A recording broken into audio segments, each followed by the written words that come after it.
မင်းအောင်လှိုင်ရဲ့အမိန့်ဖြင့်နိုင်ငံတော်ဝန်ကလိုင်စင်မဲ့ကားနှင့်ဆိုင်ကယ်များကိုစီမံချက်ဖြင့်စစ်ကောင်စီကဖမ်းဆီးရာတွင်ငွေညစ်ခံရမှုများထောင်ဒဏ်1 လချခံရမှုများနှင့်စစ်မှုထမ်းအဖြစ်ဖမ်းဆီးစုဆောင်းခံရမှုများအကြီးအကျယ်ဖြစ်နေတယ်လို့သိရပါသည်။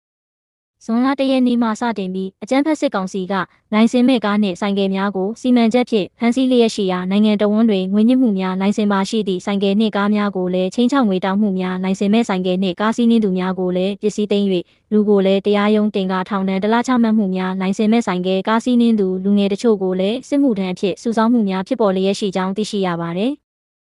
အဆိုပါစစ်ကောင်စီရဲ့စီမံချက်ကြောင့်နာရေးကူညီမှုနှင့်လူနာတင်ကားပရဟိတလုပ်ငန်းများအားလုံးလည်းရပ်နားထားရတယ်လို့သိရပါတယ်။နာရေးကားနှင့်လူနာတင်ကားများမှာလိုင်စင်မဲ့ကားများဖြစ်နေတာကြောင့်အဆိုပါစီမံချက်ဖြင့်အကျုံးဝင်နေသောကြောင့်ကူညီကယ်ဆယ်ရေးလုပ်ငန်းများယာယီရပ်ဆိုင်းထားရခြင်းဖြစ်ကြောင်းပရဟိတအဖွဲ့ဝင်များကဆိုကြပါတယ်။ထို့သောစစ်ကောင်စီကလိုင်စင်မဲ့ဆိုင်ကယ်နှင့်ကားများကိုဖမ်းဆီးနေပေမဲ့ရင်းတို့စီးနှင်းအသုံးပြုသောကားများကတော့လိုင်စင်မဲ့များသာဖြစ်တယ်လို့သိရပါတယ်။